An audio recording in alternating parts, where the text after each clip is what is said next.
शिकारपुर में राजा विश्व प्रताप राज किया करते थे। वो बड़े ही शूरवीर और पराक्रमी राजा थे। राजा विश्व प्रताप का एक पुत्र था जिसका नाम राजकुमार उदित था। राजकुमार उदित अब बड़े हो चुके थे। महाराज को उनके विवाह की बहुत चिंता रहती थी। एक दिन महाराज अपने मंत्री को बुलाकर बोले, मंत्री जी, राजकुमार उदित अब विवाह के योग्य हो चुके हैं। आप उनके लिए एक अच्छी सी राजकुमारी ढूंढना शुरू कर दीजिए। योग्य राजकुमारी मिलते ही हम राजकुमार का विवाह करा देंगे। तभी राज दरबार में उपस्थित जग्गू बोला, लेकिन राजकुमार को विवाह करने के लिए राजकुमारी की क्या आवश्यकता? भला विवाह के लिए तो जश्न और खाने पीने की आवश्यकता होती है ना। जग्गू की बात को सुनकर दरबार में उपस्थित सभी दरबारी हंसने लगे और उसकी बात पर मंत्री जी बोले, आपने सही कहा महाराज। आसपास के राज्यों में मैं आज ही खबर भेज देता हूँ और जैसे ही हमें राजकुमार की पसंद की राजकुमारी मिलेंगी हम उनका विवाह करा देंगे। ऐसा कहकर मंत्री जी आसपास के राज्य में सूचित कर देते हैं कि राजकुमार उदित का विवाह करना है। अगले दिन राजा सुजान माल अपनी पुत्री सरला को लेकर वहां आ जाते हैं। राजकुमार सरला को देखकर कहते हैं, पिताजी, मैं जिस स्त्री को अपनी जीवन संगिनी के रूप में देखना चाहता हूँ शायद वो ये नहीं, तो कृपया करके आप इन्हें जाने के लिए कह दीजिए। कोई बात नहीं राजकुमार, जब तक आपकी पसंद की राजकुमारी नहीं मिलेगी हम आपका विवाह नहीं करेंगे। महाराज ने राजा सुजान को मना कर दिया। राजा सुजान वहां से चले गए। इसी तरह एक के बाद एक कई राजा अपनी राजकुमारी के साथ राजकुमार उदित से विवाह करवाने के लिए वहां पर आए, परंतु राजकुमार ने हर किसी में कोई न कोई कमी निकालकर उन्हें मना कर दिया। महाराज को इस बात की बहुत चिंता थी। मंत्री जी, समझ नहीं आ रहा कि राजकुमार को आखिर किस तरह की स्त्री से विवाह करना है। उन्हें एक से बढ़कर एक राजकुमारियां हमने दिखाई, परंतु उन्होंने सभी को कुछ न कुछ बहाना बनाकर मना कर दिया।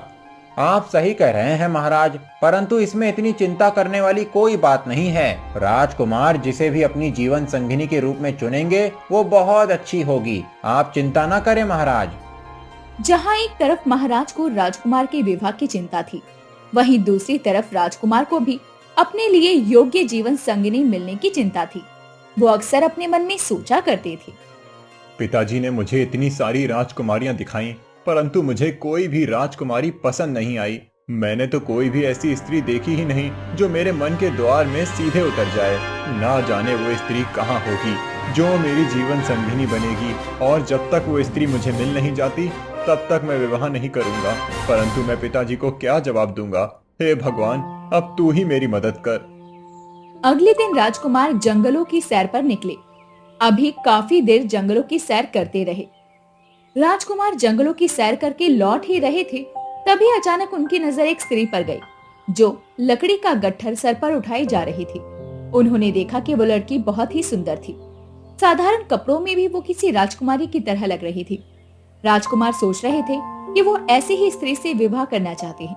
राजकुमार उसके बारे में सोच ही रहे थे, तभी राजकुमार ने देखा कि उसका पैर एक पत्थर से टकराया और वो गिर गई। राजकुमार दौड़कर उसके पास आए और उसे उठाया, फिर बोले, आप ठीक तो है ना? जी हाँ, मैं ठीक हूँ, आपका बहुत बहुत शुक्रिया। ऐसा कहकर स्त्री ने लकड़ी का गट्ठर उठाकर फिर से अपने सर पर रख लिया और चलने लगी, परंतु पैरों में चोट लगी होने की वजह से वो ठीक से चल नहीं पा रही थी। इस पर राजकुमार बोले, सुनिए, आपकी लकड़ी के गट्ठर को मुझे दे दीजिए और आप भी मेरे घोड़े पर बैठ जाइए। मैं आपको और आपकी लकड़ी के गट्ठर को आपके घर तक छोड़ देता हूँ। नहीं नहीं, मैं स्वयं ही चली जाऊंगी, आपको कष्ट करने की कोई जरूरत नहीं है। मैं इस राज्य का राजकुमार हूँ और आपकी मदद करना मेरा कर्तव्य है, और राज्य का राजकुमार होने के नाते आप मुझ पर विश्वास भी कर सकती हैं। मेरा आपसे अनुरोध है कि कृपया करके इन लकड़ियों के साथ मेरे घोड़े पर बैठ जाइए। मैं आपको आपके घर तक सही सलामत पहुंचा दूंगा। राजकुमार उदित की बात सुनकर प्रेमलता अपनी लकड़ियों के साथ राजकुमार के घोड़े पर बैठ जाती है। राजकुमार प्रेमलता को उसकी लकड़ियों सहित उसके घर के बाहर पहुंचा देते हैं। प्रेमलता राजकुमार को धन्यवाद देती है और फिर राजकुमार कहते हैं, क्या तुम यहीं रहती हो इस झोपड़ी में? जी राजकुमार, मैं यहीं रहती हूँ। क्या तुम यहाँ अकेली रहती हो? नहीं राजकुमार, मेरा नाम प्रेमलता है और मैं अपनी बूढ़ी माँ के साथ यहाँ रहती हूँ। लकड़ियाँ काटकर उन्हें बेचकर मैं अपने घर का खर्चा चलाती हूँ। अच्छा राजकुमार, अब मैं चलती हूँ। मेरी माँ मेरा इंतजार कर रही होगी और शाम हो रही है। आप भी घर चले जाइए।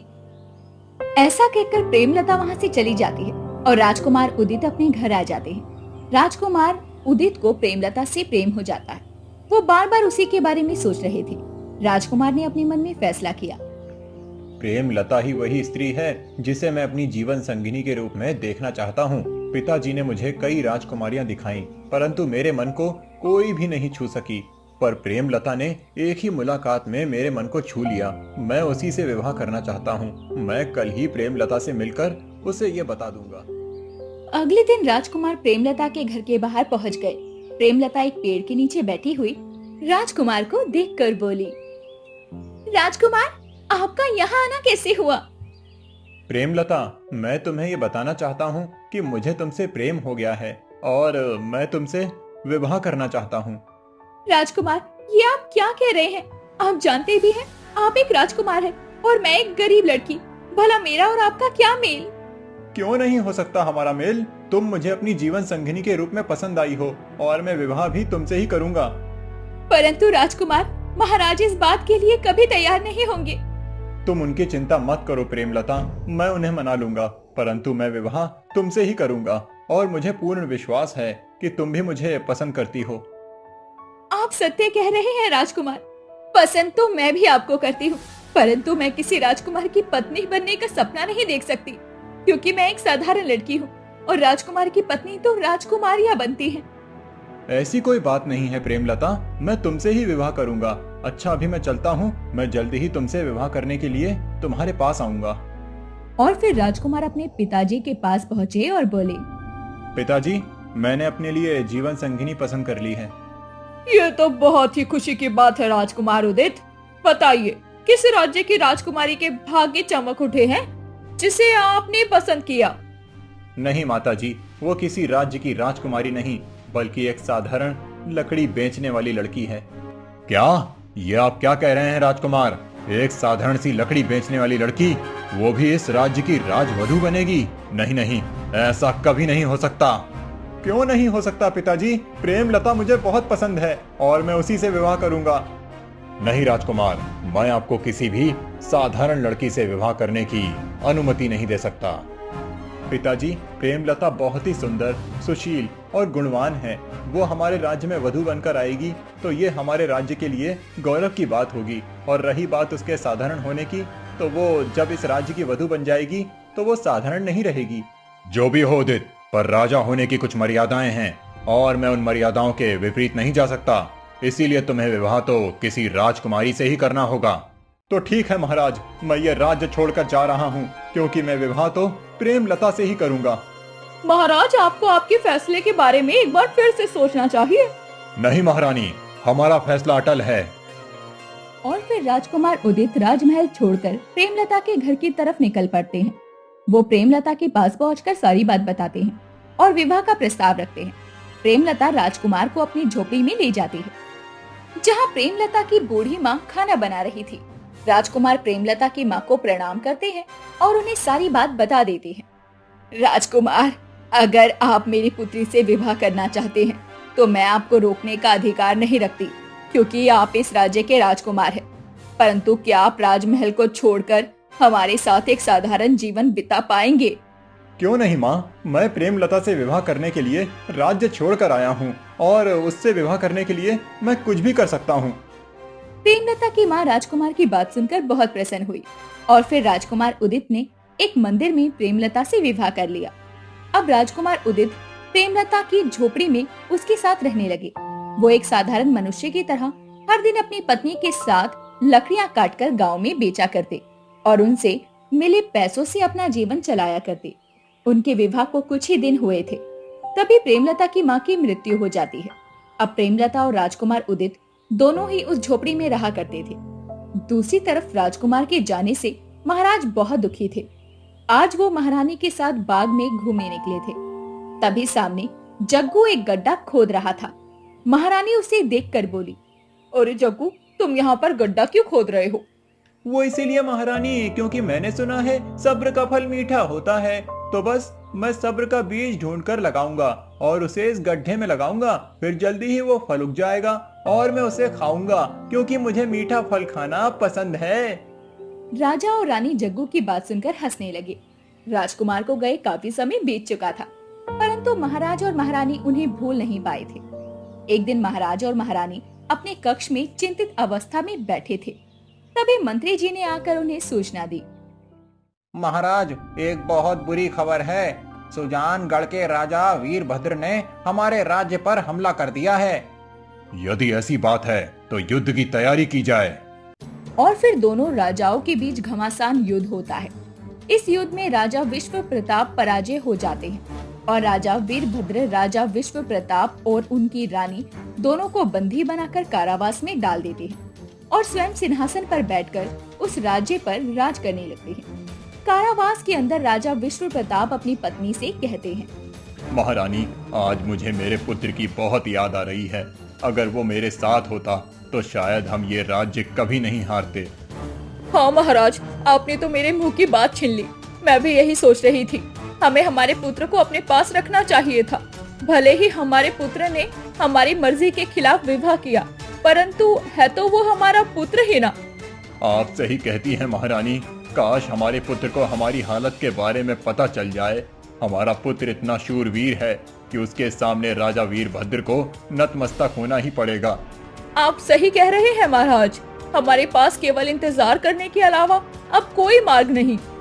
जहाँ एक तरफ राजा विश्व प्रताप और महारानी दोनों अपने पुत्र के विषय में सोचकर चिंतित थे, वहीं दूसरी तरफ राजा वीरभद्र सिंहासन पर बैठकर दुष्टता से शासन कर रहा था। राजा वीरभद्र राज्य में किसी तरह का इंसाफ नहीं करता था। उसके राज्य में बेईमानियां बढ़ती जा रही थी। राज्य के लोग आपस में बात कर रहे थे।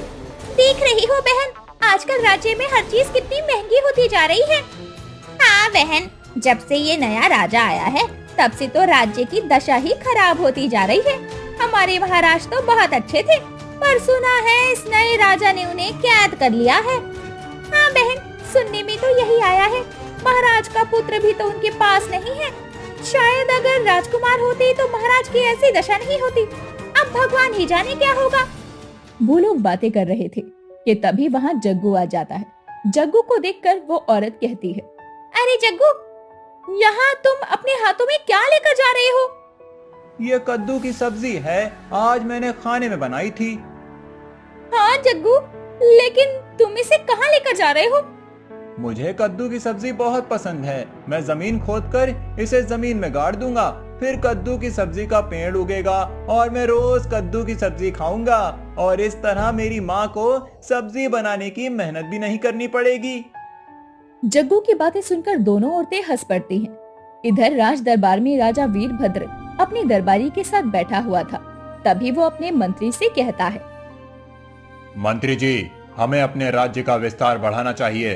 क्या आपने पता किया है कि हमारे पड़ोसी राज्य कौन कौन से हैं और हमें किन किन और राज्यों को अपने राज्य में मिला लेना चाहिए?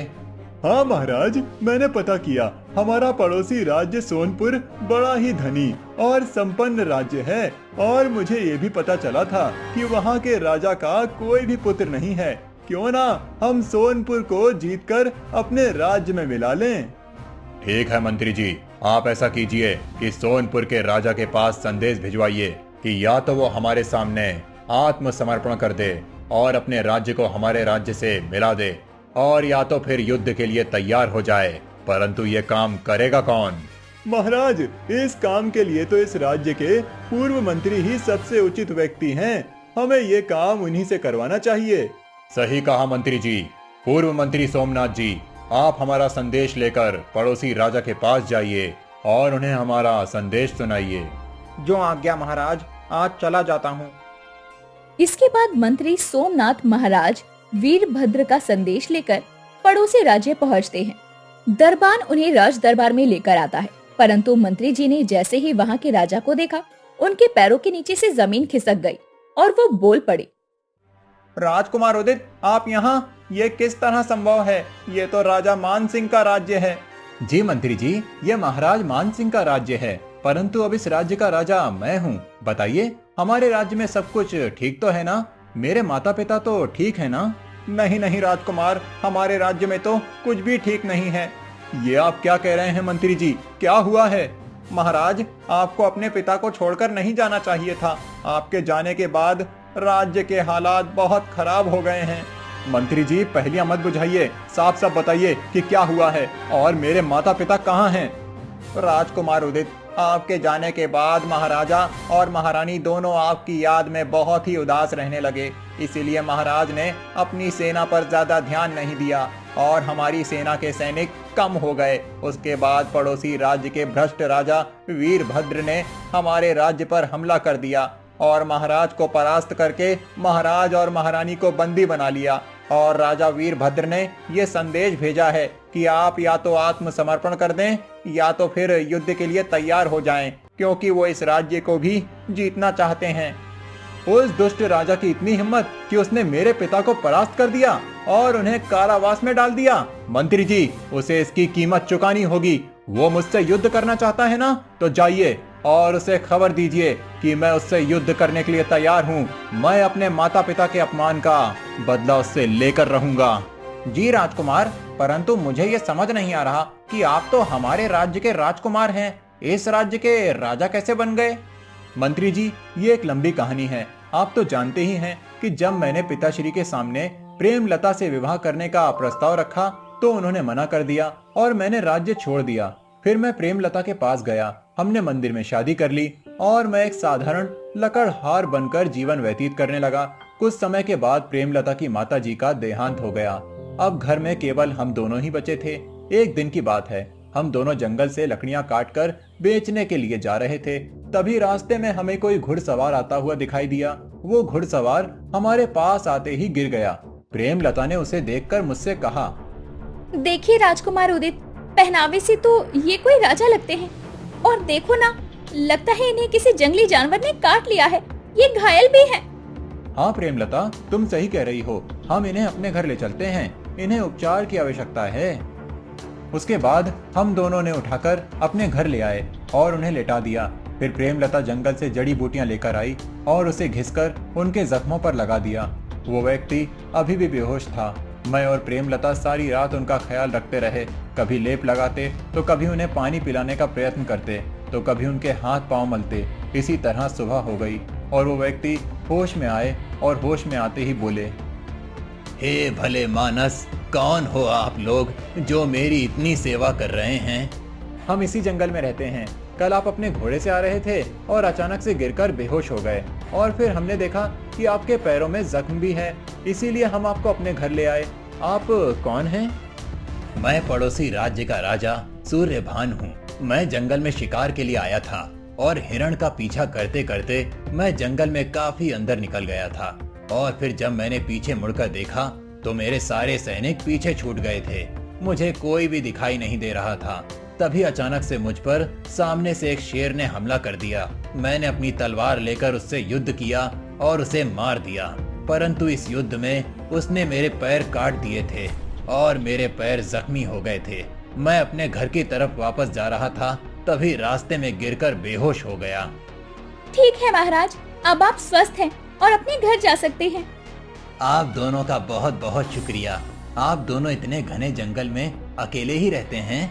जी महाराज। फिर उदित ने महाराज सूर्यभान को अपनी सारी कहानी सुनाई।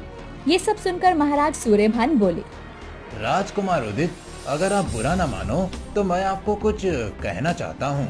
निश्चित होकर कहिए महाराज। राजकुमार उदित, मेरी कोई संतान नहीं है और मेरी पत्नी महारानी लीलावती का वर्षों पहले स्वर्गवास हो गया और मेरी भी तबीयत अब ठीक नहीं रहती है। इसीलिए अपने राज्य का कार्यभार संभालने के लिए मुझे एक योग्य युवक की तलाश थी। तुम दोनों मेरे साथ चलो। मैं तुम्हारा राज्याभिषेक करके तुम्हें महाराज और महारानी बनाना चाहता हूँ, ताकि मैं अपनी जिम्मेदारियों से मुक्त होकर जीवन का अंतिम समय सुकून से काट सकूं। मना मत करना, मुझे तुम्हारी बहुत जरूरत है। इसके बाद मैं और प्रेमलता महाराज के साथ उनके राज्य चले गए। महाराज ने हम दोनों का राज्याभिषेक कर दिया और मैं राजा बनकर राज्य के कामकाज को संभालने लगा। प्रेमलता भी मेरी मदद करने लगी।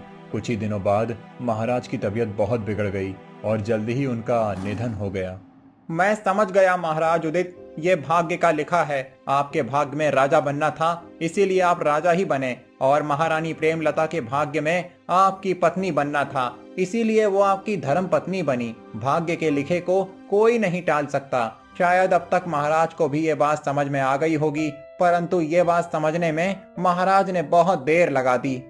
नहीं मंत्री जी, कोई देर नहीं हुई है। आप देखिए, मैं सब कुछ ठीक कर दूंगा। आप पिताजी को ये संदेश दीजिए कि अब वे किसी तरह की चिंता न करें। उनके पुत्र को सारी बात पता चल गई है। थोड़ा इंतजार करें, मैं उस दुष्ट राजा को हरा दूंगा और अपने पिता और अपनी माता और अपनी प्रजा को उसकी दुष्टता से आजाद करवाऊंगा। जी राजकुमार, भगवान आपको सफल करे। मैं जाता हूँ और ये संदेश राजा वीरभद्र को देता हूँ और आपके माता पिता तक भी ये संदेश पहुँचाता हूँ। मंत्री अपने राज्य वापस आ जाते हैं और महाराज वीरभद्र को सारी बात बताते हैं। महाराज वीरभद्र ये सुनकर कहते हैं, ठीक है, तो मंत्री जी युद्ध की तैयारी आरंभ कर दी जाए। इसके बाद मंत्री चुपचाप वहाँ से कैद खाने में जाते हैं और महाराज को सारी बात बताते हैं।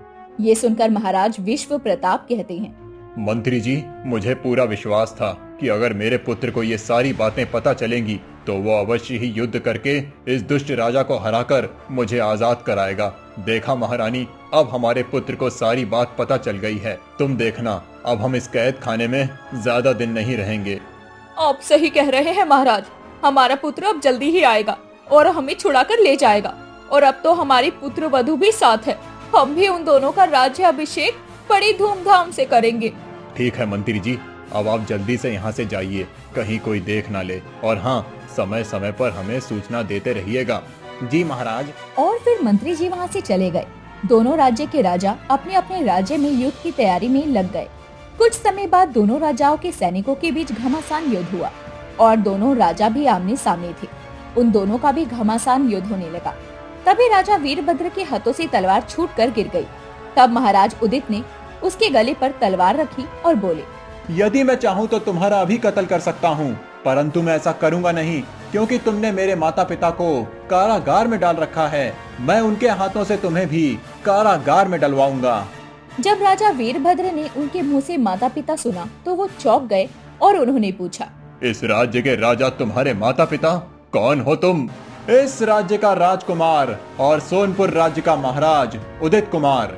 इसके बाद महाराज उदित उसे पकड़कर अपने पिता के राज्य में ले आए। उन्हें राज्य सभा में लाकर उन्होंने अपने मंत्री को आदेश दिया, मंत्री जी जाइए और मेरे माता पिता को आदर सम्मान सहित कारागार से ले आइए। मंत्री जी जाते हैं और थोड़ी ही देर में उदित के माता पिता को वहाँ ले आते हैं। उदित के माता पिता उसे देखकर बहुत खुश हो जाते हैं। उदित दौड़कर उन्हें गले से लगा लेता है और महाराज कहते हैं, हमें पूरा विश्वास था पुत्र कि तुम इस युद्ध में जरूर सफल होगे और तुम ही हमें कारावास से बाहर निकालोगे। हाँ पिताजी, और अब इस दुष्ट राजा के कारावास में जाने का समय आ गया है। कृपया अपने सैनिकों को संदेश दें कि वो इन्हें कारावास में डालें। ठीक कहते हो उदित। उसके बाद राजा ने आदेश देकर दुष्ट राजा को कारावास में डलवा दिया। फिर वो लोग महारानी प्रेमलता से मिलकर बहुत प्रसन्न हुए और बाद में दोनों राज्य को आपस में मिला दिया गया। महाराज उदित अब संपूर्ण राज्य के राजा बना दिए गए और प्रेमलता महारानी। और इस तरह भाग्य का लिखा आखिर होकर रहा और सभी लोग खुशी खुशी जीवन व्यतीत करने लगे।